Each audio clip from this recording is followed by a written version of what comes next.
If you need to add page numbers in Microsoft Word, this quick guide will show you exactly how to do it in just a few clicks. Page numbers are a simple but important part of making your document look professional, especially for reports, essays, manuals, and longer documents. They help you and your readers stay organized and make it much easier to reference specific pages. If this video helps, please hit like and subscribe for more easy Microsoft Word tutorials. Let's jump in.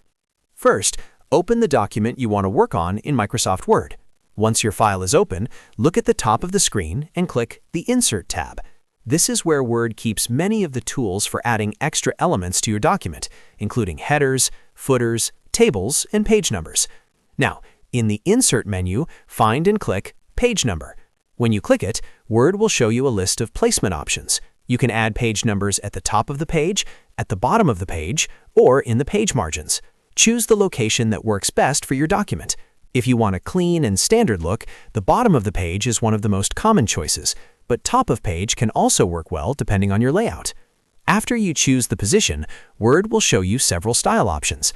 These styles control how the page number looks, so you can pick a simple number, a more formatted design, or a style that matches the rest of your document. Select the one you want, and Word will automatically place the page numbers throughout the document. Once the page numbers are inserted, you may notice that Word opens the header or footer area for editing. When you're finished, click Close Header and Footer to return to the normal document view. That final step is important because it confirms the page number placement and takes you back to editing your main content. And that's it. Your page numbers are now added to Microsoft Word. It really is that simple. With just a few steps, you can make your document look more polished, more professional, and much easier to navigate. If you found this useful, make sure to like this video and subscribe to the channel for more Microsoft Word tips, beginner tutorials, and productivity shortcuts. Thanks for watching, and I'll see you in the next tutorial.